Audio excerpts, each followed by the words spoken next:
মারিয়া দ্বারা ভিডিও পাঠায়, তোমার ছেলে মারিয়ালাম। হুমকি ধুমকি দেয়, সে আমার মামলা দিবে, পাল্টা মামলা দিবে। আমি এখন বাড়ি করে থাকতে পারি না। সমুদ্র পথে ইতালি যাত্রায় বাড়ছে প্রাণহানি। লিবিয়ায় জিম্মি করে বিপুল অর্থ আদায়। মাদারীপুরে নিঃস্ব অনেক পরিবার। ভুক্তভোগীদের চাপে ফেলতে দালাল চক্রের মিথ্যা মামলা। রাশিয়া গ্যাস কোম্পানিতে বিস্ফোরণে এক বাংলাদেশি নিহত। গ্রামের বাড়ি কিশোরগঞ্জের ভৈরবের শোকের ছায়া। মরদেহ দেশে আনতে সরকারের হস্তক্ষেপ কামনা। মাত্র 10 টাকায় মোবাইল সিম কেনার প্রলোভন। কৌশলে জাতীয় পরিচয়পত্র দিয়ে নিবন্ধন করিয়ে ফাঁসানো হচ্ছে একাধিক নারীকে। গোপালগঞ্জের প্রতারক চক্রকে ধরতে মাঠে পুলিশ। রাজনৈতিক প্রকল্পের মাসুল গুনছে ভৈরবের মৎস্য অবতরণ কেন্দ্র। উদ্বোধনের পর পার হয়েছে 5 বছর, কাজে আসেনি একদিনও।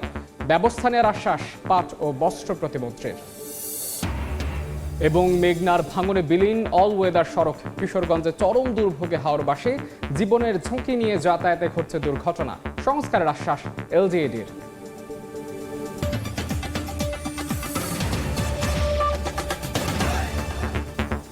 আমন্ত্রণ সময় সংবাদের নিয়মিত আয়োজন। বিভাগীয় সময় থাকছে সপ্তাহের 7 দিন। ভিন্ন ভিন্ন বিভাগের সংবাদ নিয়ে আজ থাকছে ঢাকা বিভাগ। সাথে আছে মাহাদি ইসলাম ধ্রুব। একটু জেনেও অবৈধভাবে সমুদ্র পথে ইতালি যাওয়ার পথে বাড়ছে প্রাণহানি। পাল্লা দিয়ে বাড়ছে নিখোঁজের সংখ্যাও। লিবিয়া আটক রেখে জিম্মি করে মাফিয়ার আদায় করছে বিপুল অঙ্কের টাকা। স্বজনদের প্রাণ বাঁচাতে সর্বশান্ত হচ্ছেন বহু পরিবার। মাদারীপুরে গত 13 বছরে মানব পাচার আইনে মামলা হয়েছে প্রায় 700। উল্টো ভুক্তভোগীদের চাপে ফেলতে মিথ্যা মামলাও করছে দালাল চক্র। চালু হয়েছে মানব পাচার মনিটরিং সেল। সঞ্জয় কর্মকার অভিজিতের রিপোর্ট। ছবি তুলেছেন শাহাদাত আকন। মোবাইলে থাকা ছোট ছেলে আবুল হোসেনের ছবি দেখে বুক ফাটা আর্তনাদ মা আনোয়ারা বেগমের। আদরের সন্তান কোথায় আছে, কেমন আছে, খোঁজ নেই 22 দিন ধরে।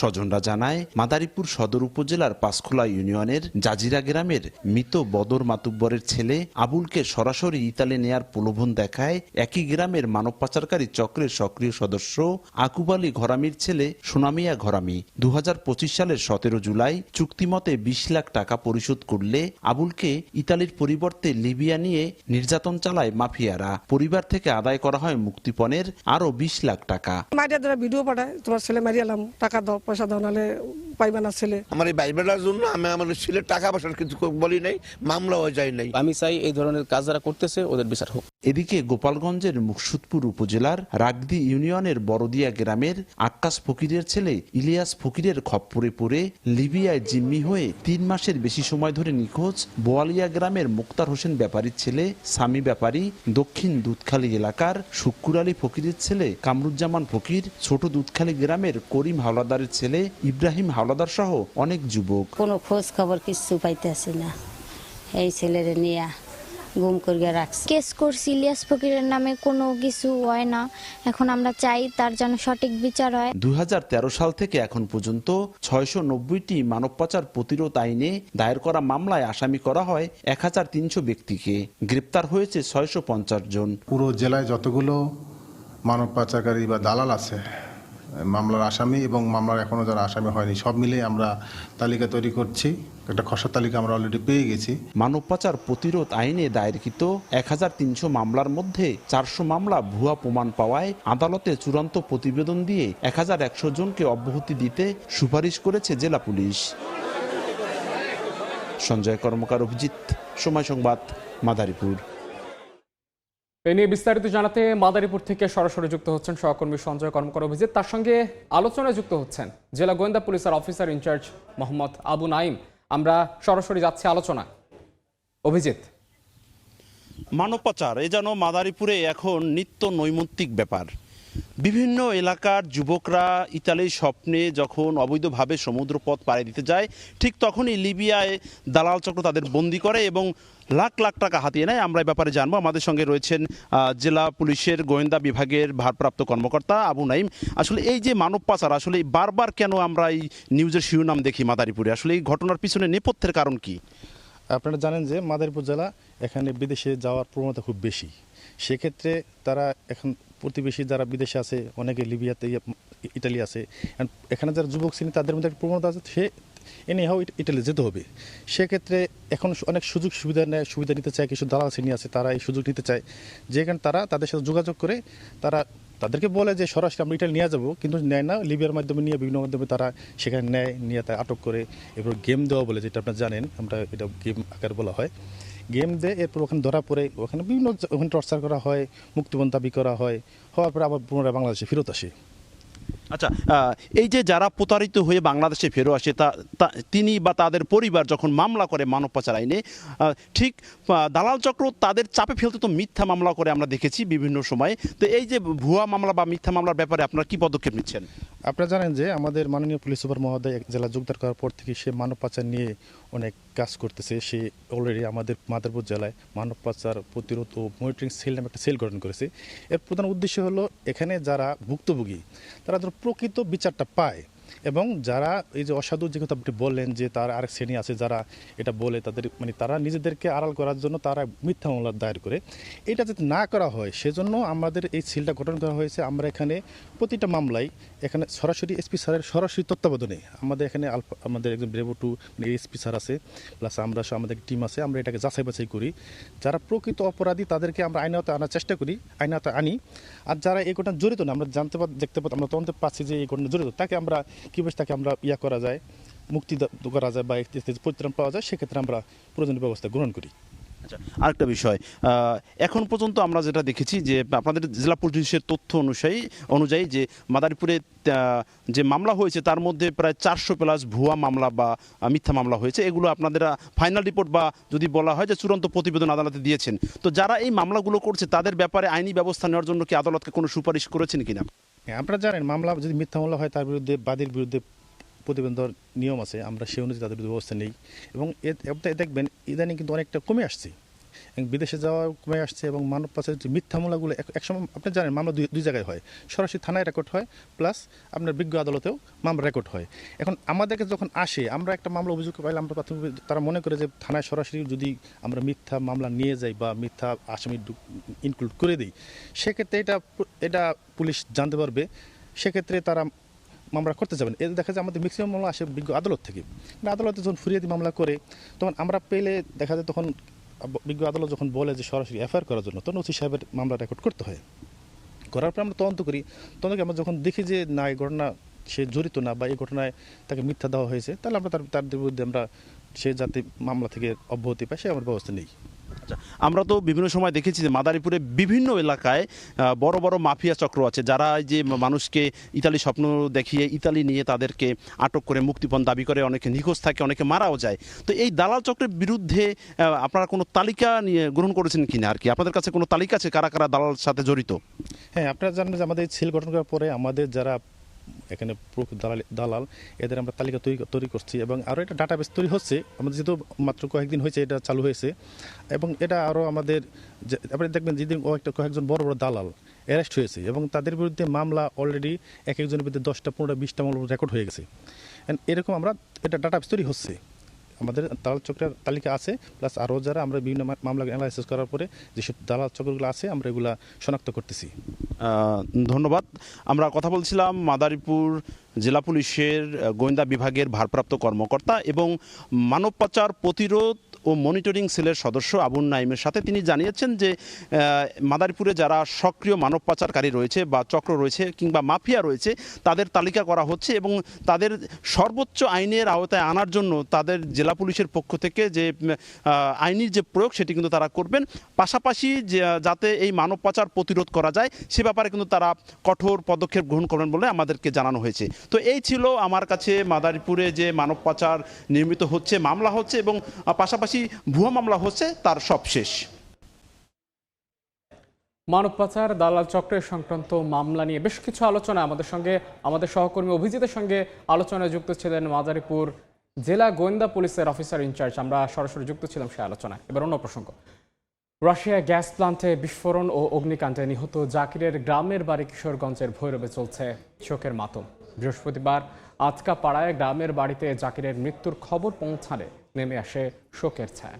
কান্নায় ভেঙে পড়েন তার স্বজনরা। দ্রুত তার লাশ দেশে ফিরিয়ে আনতে সরকারের সহযোগিতা চান তারা। স্বজনরা জানান, মাত্র 1.5 বছর আগে সংসারের সচ্ছলতা ফেরাতে জাকির ধার দেনা করে রাশিয়া যান। সেখানে গিয়ে আমর এলাকার সিনাফেক্স কোম্পানিতে চাকরি নেন তিনি। স্থানীয় সময় মঙ্গলবার রাশিয়ার চীন সীমান্তবর্তী আমর অঞ্চলে গ্যাস প্লান্টে বিস্ফোরণের পর আগুন ছড়িয়ে পড়ে। এতে নিহত হন জাকির। এখনও খোঁজ মেলেনি আরেকজনের। এই ঘটনায় আহত হয়েছেন অন্তত ৩৫ বাংলাদেশি।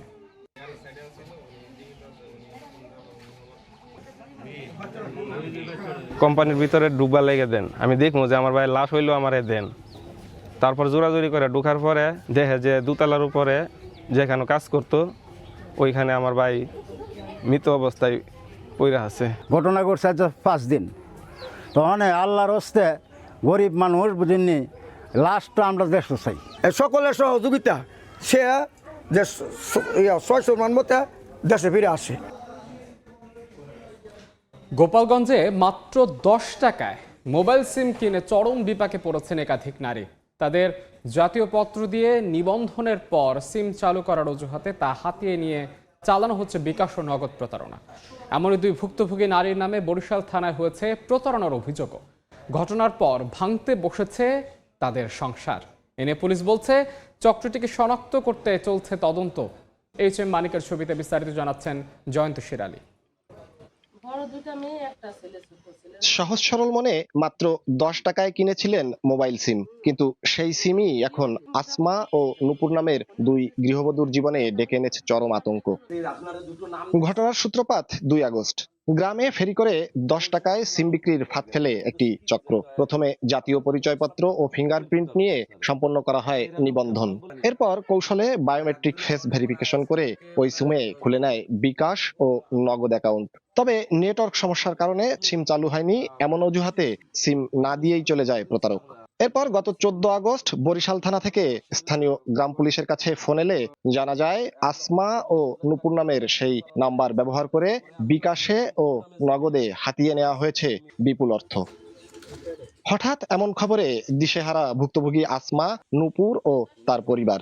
একই প্রতারণার শিকার হয়েছে গোপালগঞ্জের কাশিয়ানী উপজেলার ফুকরা গ্রামের বেশ কয়েকজন নারী। ঘটনা জানাজানির পর ভুক্তভোগীরা থানায় লিখিত অভিযোগ দায়ের করেছেন। দাদি আছে, তার নামে সিম রেজিস্ট্রেশন করছে, আর আমার নামে আসলে বিকাশ খুলে নে এই আর কি করছে, আর আমার নামে আরেকটা সিম রেজিস্ট্রেশন করে নিয়ে গেছে। বাইরের থেকে সিম কিনে তো অনেক ব্যবহার করে, কোনো সমস্যা হয় না এতদিন, এই জন্য আমরা তো বুঝতে পারিনি। আমার মায়ের সংসার ভাঙে যাওয়ার মতন হয়েছে। আমি এই প্রতারককে পুলিশ খুঁজে তাদের দৃষ্টান্তমূলক শাস্তি দিক, যাতে পরবর্তীতে এলাকার লোক বা অন্য কোনো লোক যাতে এই প্রতারণার শিকার না হয়। পুলিশ জানিয়েছে চক্রটিকে শনাক্তে কাজ চলছে।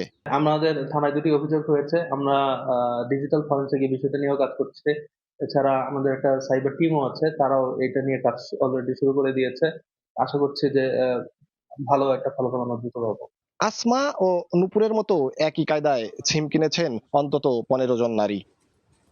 জয়ন্ত শিরালী, সময় সংবাদ, গোপালগঞ্জ।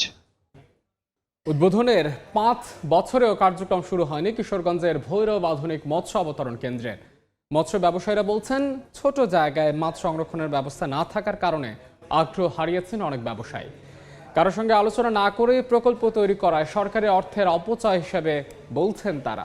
তবে সব অংশীজনদের সঙ্গে আলোচনা করে প্রয়োজনীয় ব্যবস্থা নেওয়ার আশ্বাস দিচ্ছেন স্থানীয় সংসদ সদস্য। মোহাম্মদ ফজলুর রহমানের পাঠানো তথ্য ছবি নিয়ে রিপোর্ট।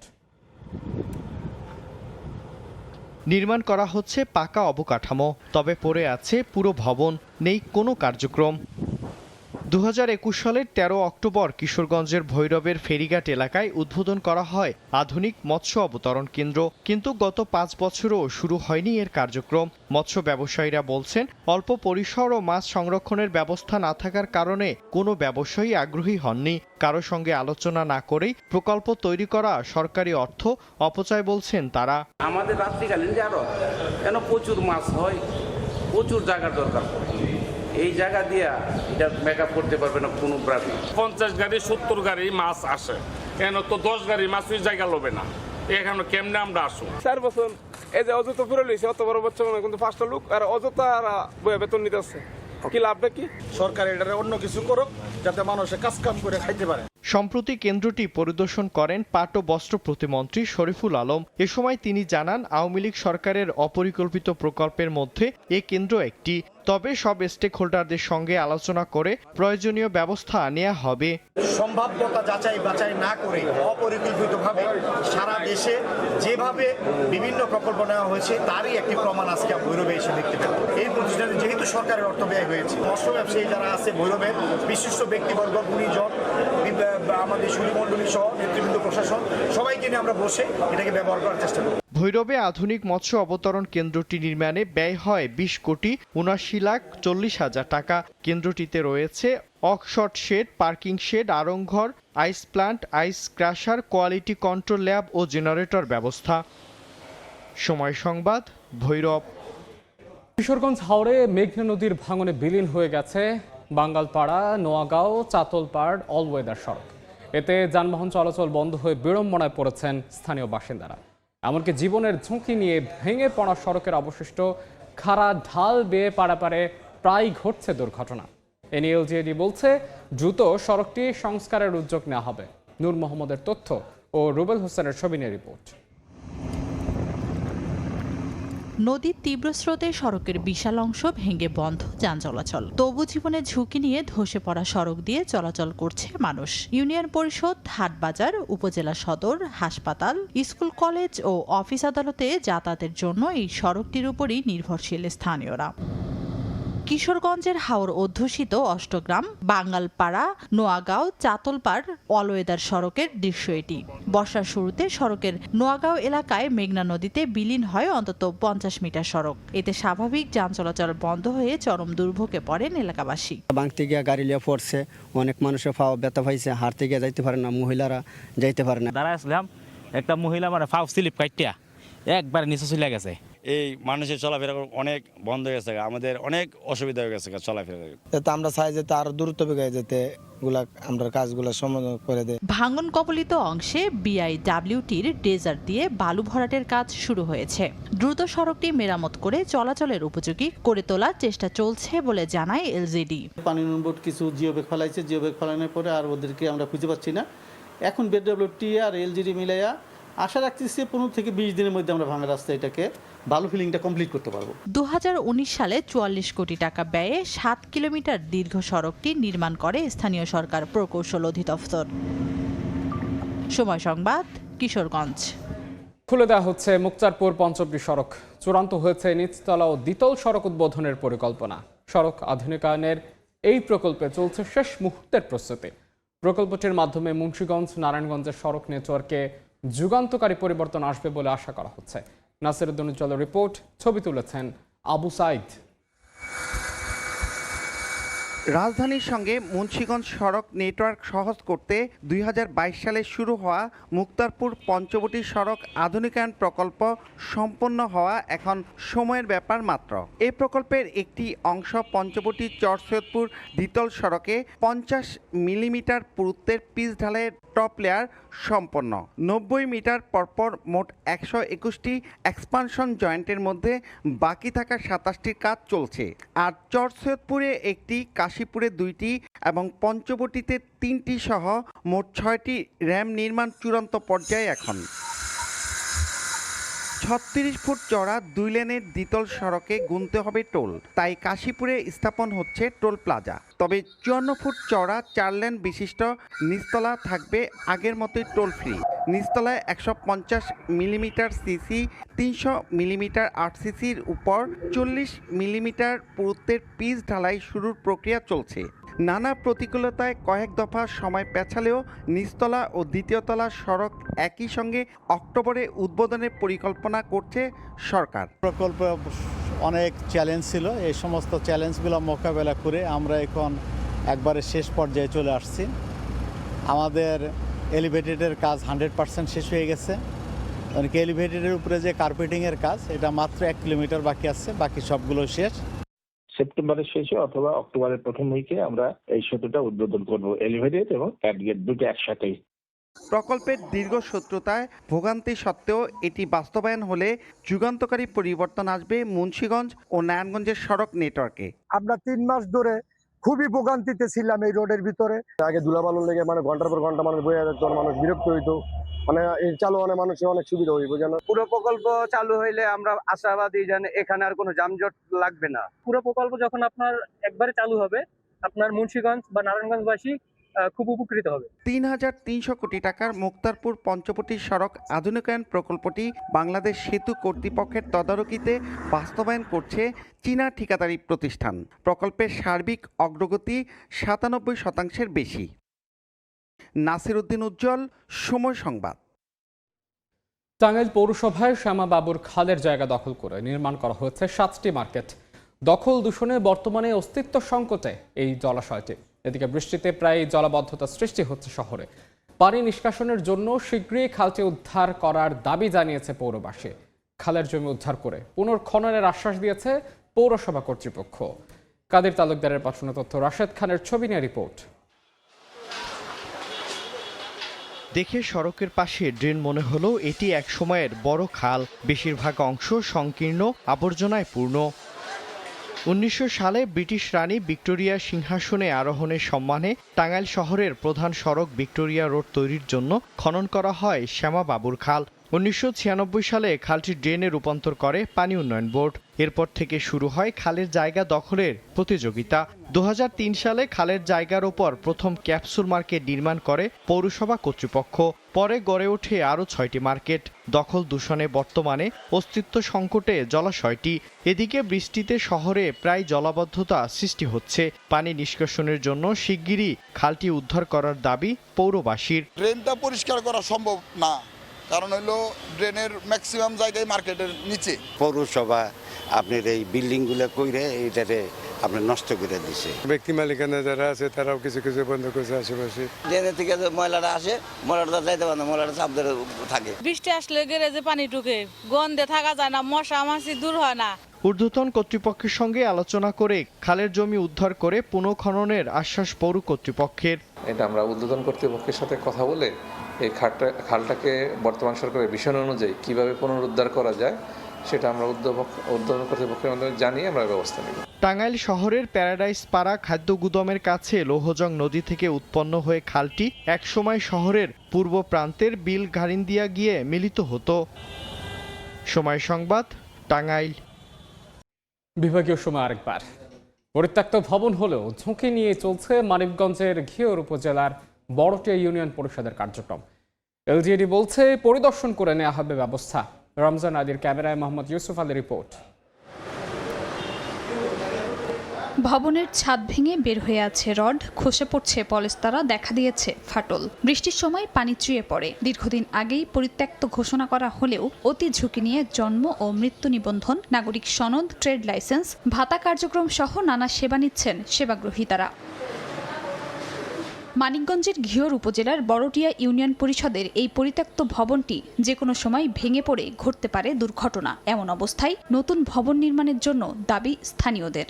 এগুলা দেখেই তো ভয় করে, খুলে খুলে পড়তেছে। এটা অবশ্যই সংস্কার করা দরকার, কারণ এটা হতেছে অনেক মানুষ আসে এখানে থাকে, যারা থাকে ভয়ের ভিত্তিতে থাকে। ঝড় বৃষ্টি আসলে পরে চাপড়া চাপড়া খুলে পড়ে, যে কোনো মুহূর্তে দুর্ঘটনা ঘটতে পারে। আমার রুম যদিও ডিজিটাল সেন্টার, ওইটা রুম, সেইখানে এখন থাকা অসম্ভব। ছাদে থেকে পানি পড়ে, আবার উপর থেকে খুলে আমার উপরেও পড়ছিল। দ্রুত এইটা ভবন নির্মাণ করে এলাকার মানুষের এই দুর্দশা থেকে যেন এই উত্তোলন পায়। উপজেলা প্রশাসন বলছে সরকারি প্রক্রিয়ার মাধ্যমে অতি দ্রুত সময়ের মধ্যে ভবন নির্মাণ শুরু করবেন তারা। প্রকল্প বাস্তবায়নের কিছু ধাপ থাকে, সে ধাপগুলো আমাদের শেষ হয়ে গেলে আমরা আশা করছি নতুন ভবনের কাজ অতি শীঘ্রই শুরু হয়ে যাবে। বড়টিয়া ইউনিয়নের তথ্য মতে 1973 সালে পরিত্যক্ত ভবনটি নির্মাণ করা হয়। বর্তমানে ভবন নির্মাণের জন্য 25% জমি সহ প্রশাসনিক অনুমোদন রয়েছে। সময় সংবাদ, মানিক। বিভাগীয় সময় আরেকবার। শরৎপুর ডামোডায় প্রায় 40 কোটি টাকা ব্যয় নির্মিত আলহাজ আব্দুর রাজ্জাক নার্সিং কলেজ।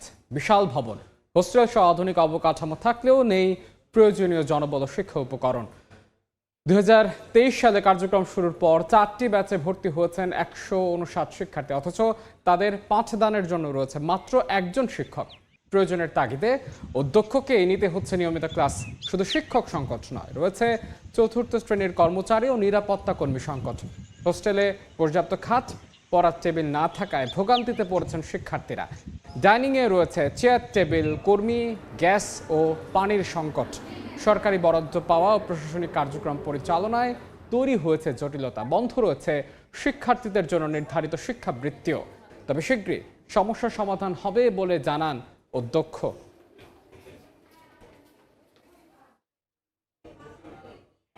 বিভাগীয় সময়ের শীর্ষ সংবাদ জানিয়ে দিচ্ছি আরো একবার।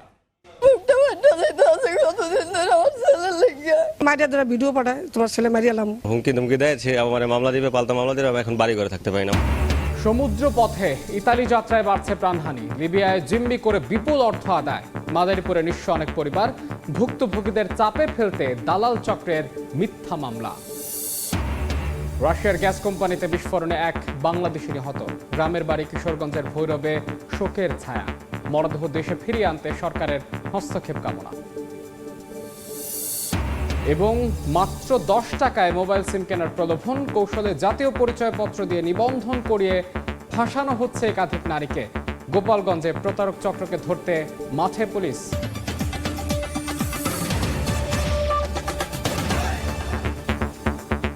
এই ছিল বিভাগীয় সময়ের এখনকার আয়োজন। আগামীকাল থাকবো চট্টগ্রাম বিভাগের আয়োজন নিয়ে। এরপর আন্তর্জাতিক সময় নিয়ে আসছি কিছুক্ষণ পর।